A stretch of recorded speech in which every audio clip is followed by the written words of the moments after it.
Hi hello, मी Manisha. Good morning सगळ्यांना. मी आज सकाळी उठल्यानंतर पहिल्यांदा गरम पाणी जिऱ्यामध्ये पिते, नंतर आणि दात घासले. मी आज बनवले काकडीचे थालीपीठ. थालीपीठ बनवताना काकडी खिसून घेतली, त्यात मिरची, आलं लसणाची पेस्ट टाकली, नंतर मी हळद, मीठ, चटणी, नॉर्मल गरम मसाला टाकला, नंतर मी ओवा टाकला, मग बेसन पीठ टाकलं, मग ते मिश्रण एकत्र करून त्यानंतर कांदा टाकला, नंतर कोथिंबीर टाकली. मग ते एकत्र मिश्रण करून जरा 2 मिनटं ठेवले बाजूला, कारण की पाणी त्यात टाकायला लागत नाही, कारण की ऑलरेडी काकडीला पाणी सुटतं.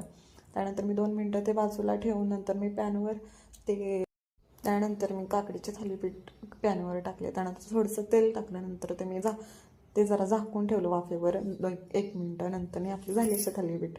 नंतर मी देवपूजा करायला घेतली. देवपूजा